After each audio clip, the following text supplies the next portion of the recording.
Hello guys, ഇന്നൊരു ചെറുപയർ പായസത്തിൻ്റെ recipe ആയാലോ?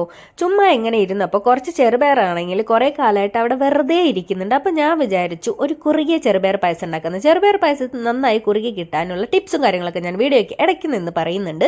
അപ്പോൾ അത് കേൾക്കാനായിട്ട് വീഡിയോ മുഴുവനായി ഇരുന്ന് കാണുക, സബ്സ്ക്രൈബ് ചെയ്യുക, സപ്പോർട്ട് ചെയ്യുക. അപ്പോൾ നമുക്ക് തുടങ്ങിയാലോ? മോനും കൂടിയിട്ടുണ്ട് കേട്ടോ.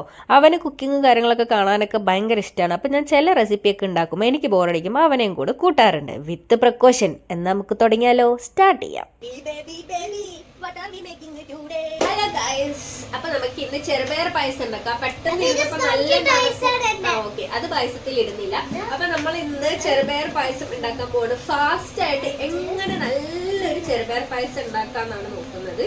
കുറെ ആയി പായസം ഉണ്ടാക്കണം വെച്ചിട്ട്. അപ്പൊ കുറച്ച് ഹെൽത്തി ആയിട്ട് ചൂടോടെ കഴിക്കാൻ എന്തെങ്കിലും ഉണ്ടാക്കാം. ഇന്ന് ഉണ്ടാക്കിയാൽ നാളേക്ക് മറ്റന്നാളൊക്കെ ആയിട്ട് കുടിക്കാനും, അതാണ് നമ്മുടെ പ്ലാന്. അപ്പൊ അത്രേ ഉള്ളൂ, നമുക്ക് ഉണ്ടാക്കാം. വീഡിയോയിലേക്ക് സ്വാഗതം.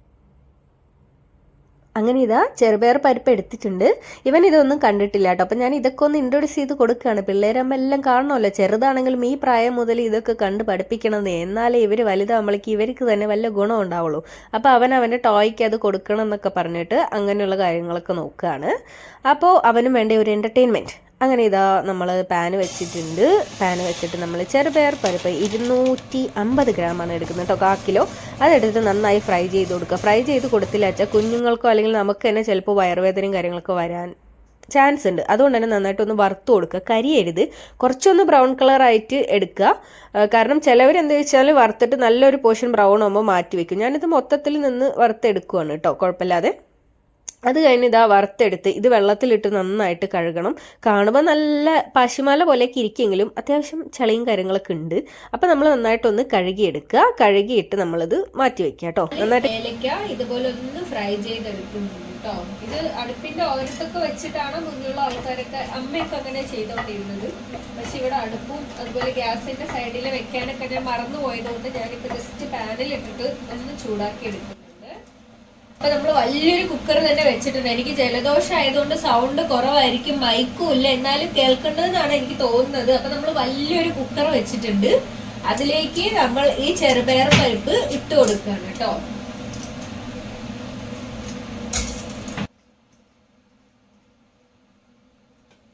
പാലാണ് നമ്മൾ യൂസ് ചെയ്യുന്നെങ്കിൽ മൂന്നാമത്തെ പാലും രണ്ടാമത്തെ പാലൊക്കെ വെച്ചിട്ടാണ് നമ്മൾ വേവിക്കാൻ വെക്കുക. പക്ഷെ നമ്മളിപ്പോ റെഡിമെയ്ഡ് ആയിട്ടുള്ള തേങ്ങാപ്പാൽ ആയതുകൊണ്ട് ഇത് വെള്ളം ചേർത്തിട്ടാണ് വേവാൻ വെക്കുന്നത്.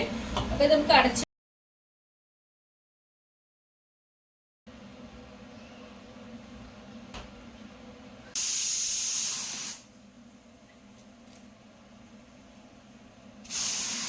അപ്പം നമുക്ക് 2 വിസിൽ വന്നിട്ടുണ്ട്. അതിനുശേഷം അത് മാറ്റി സൈഡിലേക്ക് വെക്കുക. എന്നിട്ട് ഒരു പാൻ അടുപ്പത്ത് വെച്ച് 2 ടേബിൾ സ്പൂൺ നെയ്യ് ഒഴിച്ചിട്ട് കൊത്ത് തേങ്ങ മുറിച്ച് വെച്ചിട്ടുണ്ടായിരുന്നു ഓൾറെഡി, അതൊരു 3 ടീസ്പൂണോളം ഇടുന്നുണ്ട് കേട്ടോ. അതിട്ടിട്ട് നന്നായിട്ട് ഫ്രൈ ചെയ്ത് കൊടുക്കുക. കാരണം മറ്റുള്ള സ്ഥലങ്ങളിലൊക്കെ അണ്ടിപ്പരിപ്പും അല്ലെങ്കിൽ മുന്തിരി കാര്യങ്ങളൊക്കെ ഇടും.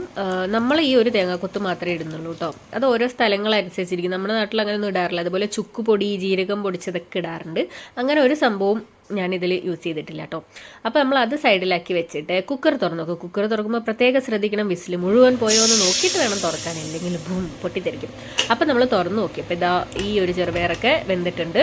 വെള്ളം ഓവറും അല്ല കുറവും അല്ല, ആ ഒരു രീതിക്കേ ഇരിക്കുന്നത്. വെള്ളം കുറച്ച് കൂടുതൽ വെച്ച് കൊടുക്കുക കേട്ടോ. ഞാനിവിടെ വെള്ളം കുറഞ്ഞു പോയതുകൊണ്ട് ഇത് വീണ്ടും ഗ്യാസ് കത്തിച്ചിട്ട് കുറച്ച് ഒരു 2 കപ്പ് വെള്ളം കൂടി ഒഴിച്ചു കൊടുത്തിട്ടുണ്ട്. എന്നിട്ട് അത് നന്നായിട്ട് ഒന്നും കൂടി ഒന്ന് മിക്സ് ചെയ്ത് വേവിച്ചെടുക്കുക. അതിനുശേഷം ഞാൻ ഓൾറെഡി കുറച്ച് ശർക്കര പാനി വെച്ചത് അരിച്ച് വെച്ചിട്ടുണ്ട്, അത് ഒഴിച്ചു. പിന്നെ ബാക്കിയുള്ളത് ഞാൻ ഇപ്പം ഉണ്ടാക്കി വെച്ചതാണ്. ഇവിടെ തണുപ്പായി 450 ഗ്രാം ശർക്കരയാണ് എടുക്കുന്നത്. അത് ശർക്കരപ്പാനി ഞാൻ ഇവിടെ ഉണ്ടാക്കി വെച്ചത് എന്താ സംഭവിച്ചു വെച്ചാൽ തണുപ്പായതുകൊണ്ടാണെന്ന് തോന്നുന്നു കുറച്ച് തിക്കായിട്ട് പോയിട്ടുണ്ട്. എന്നാലും ഞാനത് മിക്സ് ചെയ്ത് കൊടുത്തിട്ടുണ്ട് കേട്ടോ. ഓൾറെഡി അരിച്ച് വെച്ചുകൊണ്ട് പിന്നെ കുഴപ്പമില്ല, നമുക്ക് ഒഴിക്കാൻ ഈസിയായി. കുറച്ച് ഇതുപോലെ ലിക്വിഡായിട്ട് അടിയിൽ കുറച്ച് കണ്ടോ ഒരു തിക്കായിട്ട് അങ്ങനെ ഒരു ക്രീമി പരുവത്തിലായി. തണുപ്പായതുകൊണ്ടാണെന്ന് തോന്നുന്നത്. എന്നിട്ട് നമ്മൾ നന്നായിട്ട് ഇളക്കി കൊടുക്കുക കണ്ടോ. അപ്പോൾ ഇതിന് ചെറുപയറാണെങ്കിൽ കൂടെ ഒരു തിക്നെസ് വരാത്ത പോലെ ഇങ്ങനെ വേറിട്ട് കിടക്കുന്ന പോലെ ഉണ്ട്. അപ്പോൾ പായസം കാണാൻ ഒരു ഭംഗി ഉണ്ടാവില്ല. നന്നായി ബ്ലെൻഡ് ആയാലേ ഒരു ഭംഗി ഉണ്ടാവുള്ളൂ. അപ്പോൾ നമ്മളിത് നന്നായിട്ട് ഇളക്കി കൊടുക്കുക. എനിക്ക് കോളേജിൽ പഠിക്കുമ്പോൾ പായസം മേക്കിങ്ങിനൊക്കെ പ്രൈസൊക്കെ കിട്ടിയിട്ടുണ്ട് കേട്ടോ. അമ്മേൻ്റെ റെസിപ്പിയാണ് ഞാൻ ഫോളോ ചെയ്തത്. അപ്പോൾ എനിക്ക് സെക്കൻഡ് പ്രൈസ് ആയിരുന്നു കിട്ടിയിരുന്നത്. അപ്പോൾ നമുക്കിതാ തേങ്ങ ഇവിടെ നല്ല തേങ്ങയൊന്നും കിട്ടാനില്ല. പാല് പിഴിയുമ്പോൾ കഞ്ഞി വെള്ളം പോലെയാണ് വരുന്നത്. അതുകൊണ്ട് തന്നെ ഞാൻ തേങ്ങാപ്പാൽ വാങ്ങിയതാണ് റെഡിമെയ്ഡായിട്ട്. അത് കുറച്ച് ചൂടുവെള്ളം വെച്ച് മിക്സ് ചെയ്ത് വെച്ചത്. ഇപ്പോൾ തൈര് പോലെ ഇരിക്കുന്നുണ്ട്. തണുപ്പായതുകൊണ്ടാണെന്ന് തോന്നുന്നു. പണ്ടത്തെ പോലെ തേങ്ങയ്ക്കൊന്നും ഒരു കാണാനൊരു ഭംഗിയില്ല, തൈര് പോലെ ഇരിക്കുന്നത്. എന്തായാലും ടേസ്റ്റിന് കുഴപ്പമൊന്നുമില്ല. ഞാൻ ചെക്ക് ചെയ്തിരുന്നു. കുറേ കാലമായി ഫ്രിഡ്ജിൽ ഇരിക്കുന്നുണ്ട്, എന്തെങ്കിലും മാറ്റം ഉണ്ടോ എന്ന് അറിയണമല്ലോ. അപ്പോൾ കുഴപ്പമൊന്നുമില്ല, സെറ്റാണ്. ഞാനിത് അതിലേക്ക് ഒഴിച്ചു കൊടുക്കുന്നുണ്ട്. എന്നിട്ട് നന്നായിട്ട് ഇളക്കി കൊടുക്കട്ടെ. പിരിഞ്ഞു പോവോ അങ്ങനെയുള്ള പല ടെൻഷൻസും ഉണ്ടായിരുന്നു. എല്ലാം മിസ്സാവോ വേസ്റ്റ് ആവോ എന്നൊക്കെയുള്ളത്. പക്ഷേ ദൈവം സഹായിച്ച് അങ്ങനത്തെ പ്രശ്നങ്ങളൊന്നും ഉണ്ടായിരുന്നില്ല. അങ്ങനെ ഞാനത് നന്നായിട്ട് ഇളക്കി കൊടുത്തു. മധുരം ഇടയ്ക്കിടയ്ക്ക് ചെക്ക് ചെയ്യാം കേട്ടോ. അതിൻ്റെ കൂടെ കുറച്ച് ഏലക്ക പൊടിച്ചത്, 4 ഏലക്ക നമ്മൾ നേരത്തെ ഫ്രൈ ചെയ്ത് പൊടിച്ച് വെച്ചിരുന്നല്ലോ, അത് ഇട്ട് കൊടുക്കുക. അതിൻ്റെ കൂടെ ഈ ഒരു നെയ്യിൽ വറുത്ത് വെച്ച തേങ്ങയും കൂടി ഇട്ട് കൊടുക്കുക. എന്നിട്ട് നന്നായിട്ട് ഇളക്കി കൊടുക്കുക കേട്ടോ. ഇതിൽ നമ്മൾ ഈ തേങ്ങ വറുത്ത നെയ്യ് ഉണ്ടായിരുന്നു, അതും വേസ്റ്റ് ആക്കണമല്ലോ, അതും ഒഴിച്ചു കൊടുക്കുക. ഒന്നും നമ്മൾ വേസ്റ്റ് ആക്കരുത്. ഈ ഒരു വുഡൻ ഇത് വെച്ചിട്ട് ഞാൻ ഇളക്കി കൊടുത്തിട്ട്, നേരത്തെ സ്റ്റീൽ വെച്ച് ഇളക്കിയാൽ നോൺ സ്റ്റിക്ക് പൊളിഞ്ഞു പോകും. അപ്പോൾ അത് നന്നായിട്ട് ഇളക്കി കൊടുത്ത്, ഇതിൻ്റെ തിക്നെസ് കണ്ടോ, ഇങ്ങനെ ഒരു ലൂസായിട്ടല്ലേ ഇരിക്കുന്നത്. അതിന് വേണ്ടിയാണ് ഈ ഒരു ടിപ്പ്. ഒരു 2 സ്പൂൺ അരിപ്പൊടി എടുത്തിട്ട് നമ്മൾ ചൂടുവെള്ളമോ പച്ചവെള്ളമോ ഏത് വെള്ളത്തിലാണെങ്കിലും കുഴപ്പമില്ല, ചൂടുവെള്ളം എടുത്താൽ നല്ലത്.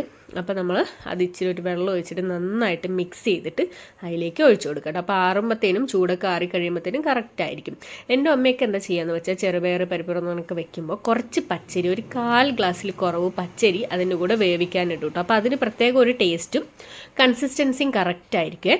അപ്പോൾ ഇതും ഇങ്ങനെ ചിലവർ പായസം വെച്ചിട്ടുണ്ട് വേറിട്ട് ഇങ്ങനെ കിടക്കും ചെറുപയറൊക്കെ. അപ്പോൾ അത് പ്രശ്നമില്ലാതിരിക്കാനാണ് ഈ ഒരു ടിപ്പ് യൂസ് ചെയ്യുന്നത്.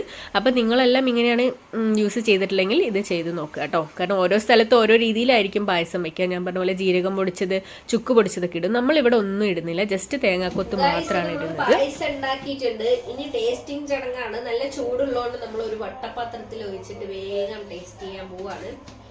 കുറച്ചൊക്കെ ഞാൻ ടേസ്റ്റ് ചെയ്ത് നോക്കി, എന്നാലും എൻ്റെ അഭിപ്രായം അറിയാനാ.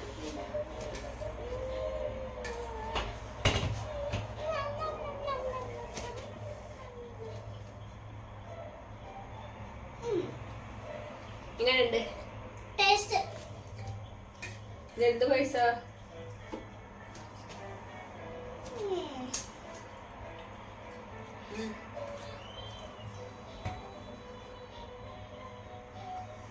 ചെറുപയർ